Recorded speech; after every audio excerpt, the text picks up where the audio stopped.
Force production and muscle activation during partial versus full range of motion in Paralympic powerlifting.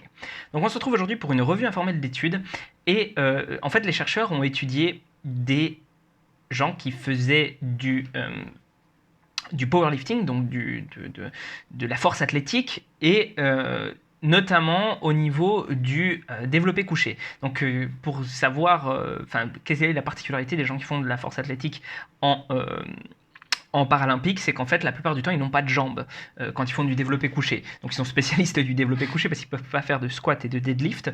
Mais du coup je la trouve assez intéressante mine de rien cette étude là parce que comme il n'y a pas de jambes, en règle générale, il n'y a pas de leg drive, il n'y a pas de moyen de compensation. Donc c'est hyper cool, peut-être pour isoler des facteurs. Donc ils ont comparé quoi? Ils ont comparé en fait de l'amplitude complète avec de l'amplitude partielle.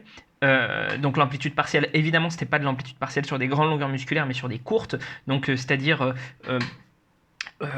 comment dire,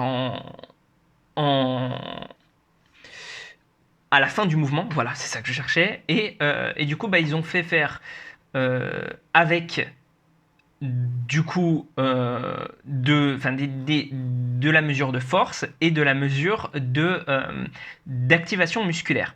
Alors, ce qu'ils ont remarqué finalement, c'est-à-dire que les chercheurs, en fait, ils ont remarqué certaines choses et après ils ont fait des conclusions.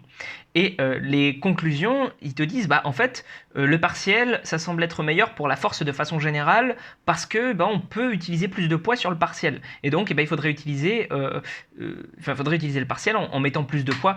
Mais en fait, oui, c'est normal puisque tu déplaces le poids sur moins de grandeur. Sauf que, comment dire, tu le fais sur la fin du mouvement. Donc, c'est pas à ce moment-là que la force est la demande de force est la plus importante. Donc ils te disent oui, il faudrait utiliser le partiel pour générer plus de force ou je sais pas quoi.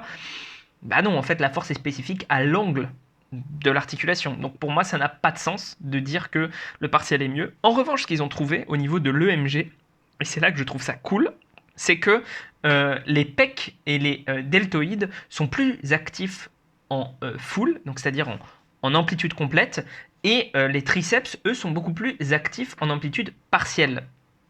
Et ça, je trouve ça extrêmement intéressant parce que ça veut dire que finalement, dépendant de la phase du mouvement, tu vas plus ou moins travailler certains muscles. Tu vas pas travailler tous les muscles qui sont pourtant impliqués en théorie là-dedans de la même façon, avec la même implication dans toutes les parties du mouvement. Donc pour moi, l'utilisation ce serait plutôt de dire voilà, je suis plutôt faible sur les triceps, je vais travailler la fin du mouvement. Je suis plutôt faible sur les pecs et les deltoïdes, je vais travailler l'amplitude complète ou en tout cas l'amplitude au début du mouvement.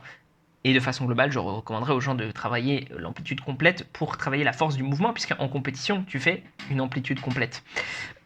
Donc voilà.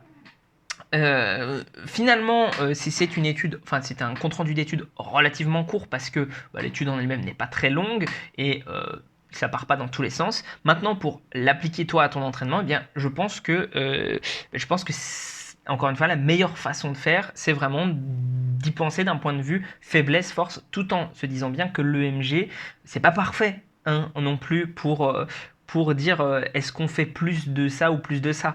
Mais on a quand même de forts indices, pas de forts indices, mais des indices que ça peut être adapté. Et pour moi, c'est assez fascinant de voir que, c'est là où je me dirige en termes de réflexion, c'est de voir que finalement, ça va être sur une certaine amplitude qu'on va faire travailler au mieux certains muscles. Voilà, et sur ce, prends soin de toi et on se retrouve pour une prochaine vidéo.